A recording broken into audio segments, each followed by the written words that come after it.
I am an anomaly, simply because I'm going to my 4th year as head of school of a Jewish day school. Because the average tenure today for a head of school in the Jewish day school field is only 3 years. There's a national day school conference that takes place every couple of years, which I attend. And the most common greeting I hear between people when they see each other is, "So where are you now?" Assuming that you can't possibly be in the same position, school, or even city that you were the last time I saw you. And this is a problem. And it's not a new problem. In 2006, a dissertation study was published called Why They Leave, a study of Jewish day school administrators and why they left Jewish education. And reasons given included burnout and betrayal by the system.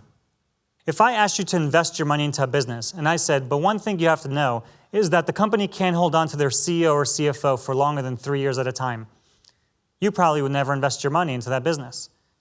And yet, we ask you to invest your children into a system that can't sustain its leaders for more than 3 years at a time. So I came into this field saying, this isn't going to happen to me. I've got purpose and I've got passion, and I'm not going to burn out like that. And about 3.5 years ago, I received a phone call from the person who placed me in my current position.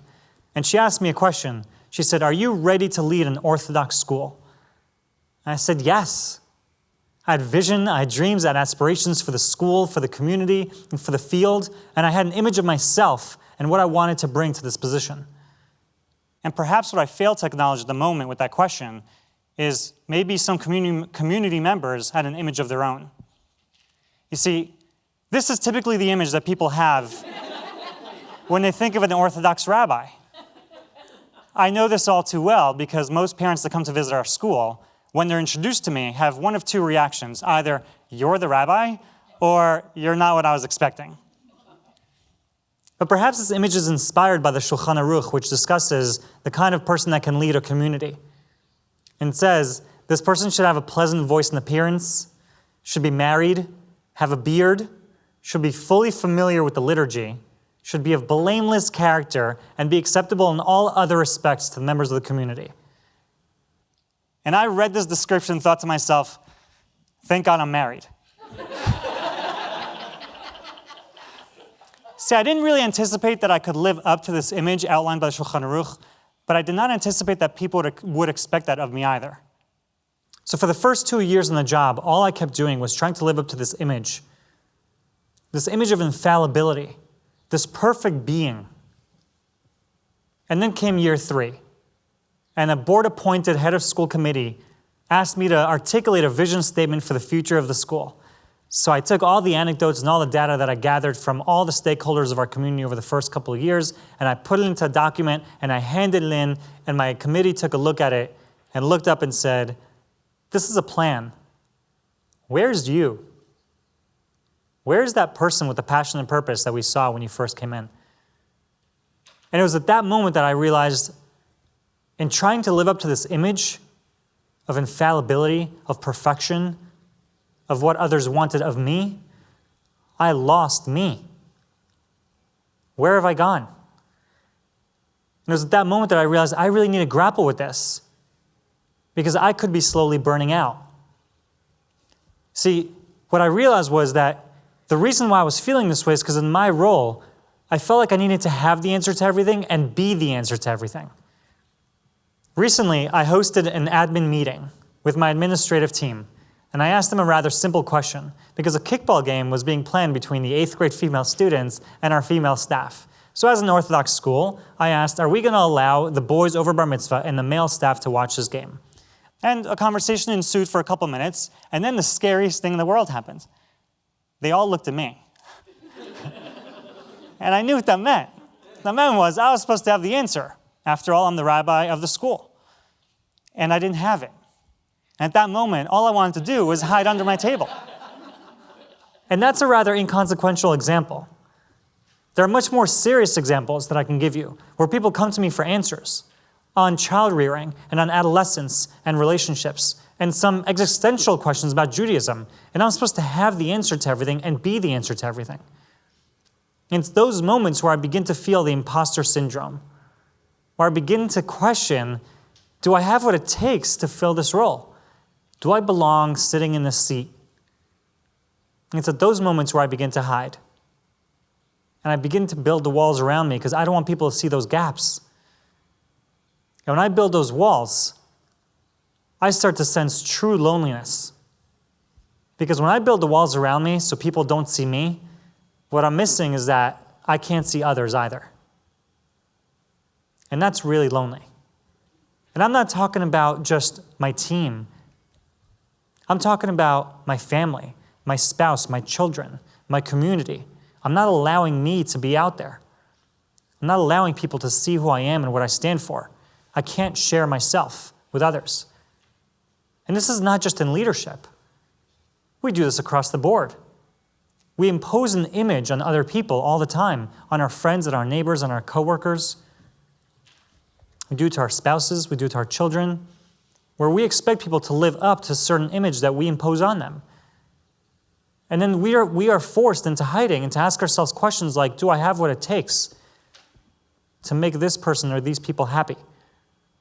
Do I have what it takes to be the best parent, spouse, coworker, friend that I can be? This is a question we have to grapple with as a community. Because I can certainly understand and empathize with this need for this kind of image, for this kind of leader. Because what we're really searching for is an image of stability in a rather unstable world. That's what we really want to cling to. Because modern society has convinced us that this is the image, this infallibility is the image that we should be looking for in other people and certainly in our leaders. This person sitting in the ivory tower that we can only aspire to. But that's modern society. And we every day say, Shelo asanu kagoyei aratzot. God has not created us like all other nations. So there must be a Jewish idea of leadership. What is that?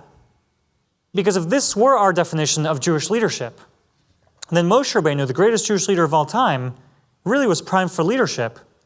I mean, he grew up in an Egyptian palace as an Egyptian prince with all the privileges that it afforded. And yet he had to leave all that. He had to divorce himself from all that in order to become none other than a shepherd. Curious. A shepherd? So the Rambam gives us a hint. The Rambam says a king actually should be like a shepherd. He should be gracious and merciful to the small and the great, involving himself in their good and welfare. He should protect the honor of even the humblest of men. Because being a shepherd is being nurturing to other people, actually being with the people, taking care of them. So going back to Moshe Rabbeinu, what was the moment that Moshe Rabbeinu actually got selected for his mission, to be the greatest Jewish leader of all time? Many of us know the story through the burning bush where God actually gives him his mission. But when was he actually selected? So the Midrash actually tells us that Moshe Rabbeinu was tending to the flock of his father-in-law. And one sheep goes running off. And Moshe Rabbeinu runs after the animal. And as he catches up to him, he sees that the animal is drinking from a spring of water. And Moshe Rabbeinu says to the animal, if only I had known you were so thirsty, I would have given you some water. You must be so tired from running. Picks up the animal, puts it on his shoulders, and carries him back to the flock. And it's that moment that the Midrash tells us. Hashem says, if he can be that nurturing to his flock, he is ready to lead my people. It's about being aware and being connected to the people and to their needs. It's about being nurturing to the people around us. That's what God is looking for. When we chase this image of infallibility, of perfection, we actually think we're building ourselves up when really all we're doing is covering ourselves up and covering up who we can be. Let's take a different example. Adam Harishon, the first man on earth, created by God, literally, and according to the Psukim, in the image of God, B'Tselem Elokim. So you would think that he would be one of the greatest Jewish leaders of all time. But he's not. He doesn't have a legacy of leadership. If I asked you to name your top Jewish leaders of all time, he would not show up in your top 5 or top 10, probably wouldn't even make the list or the conversation. But God created this man. So what happened?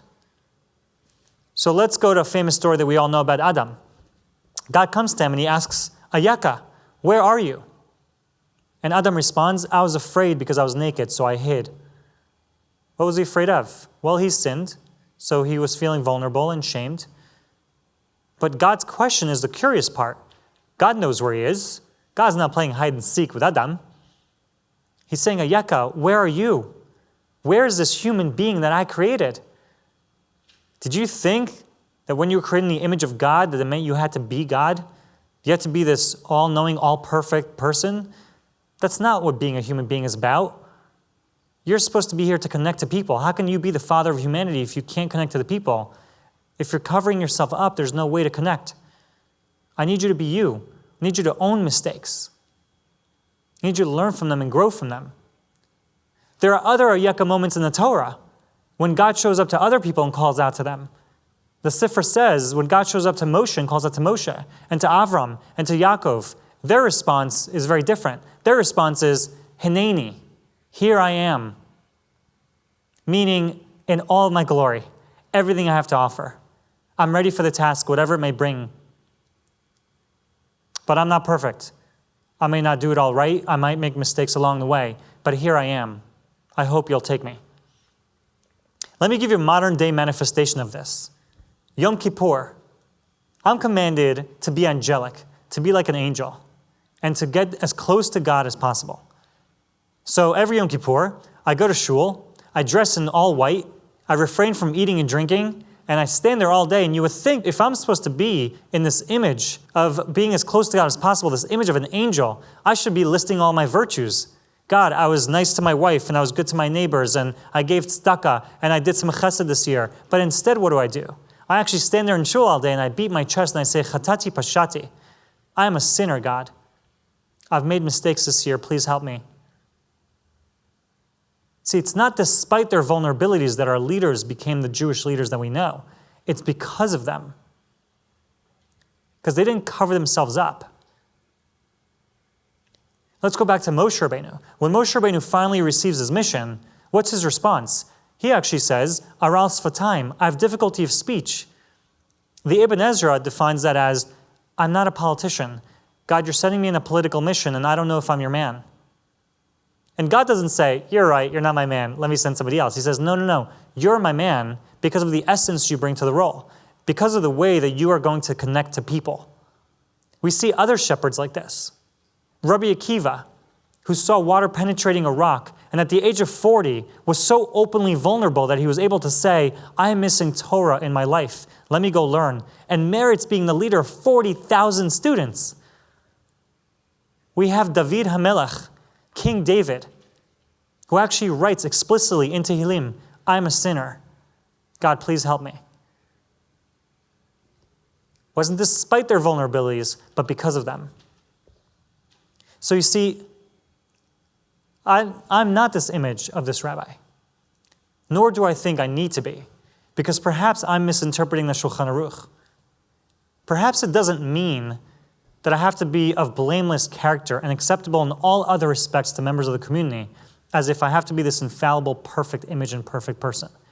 Perhaps what it means is I need to bring myself, me.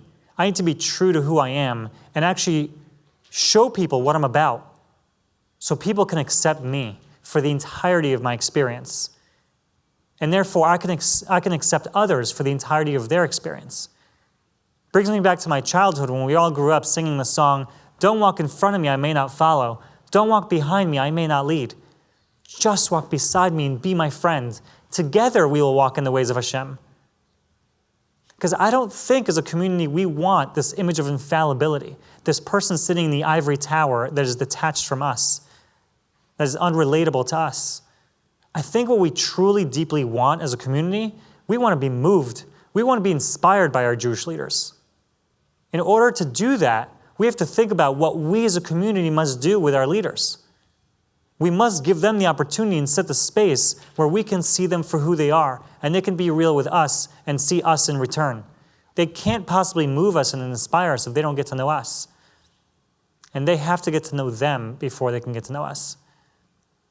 If we can create those safe spaces where our leaders can really show us who they are and help us see who we want to be, we can actually create a magical moment where we can turn this trend from the questions at the conferences of, so where are you now, to where are you now? And if we do that, hopefully we're creating a space for our leaders to give us a resounding Hineni. here I am. Thank you.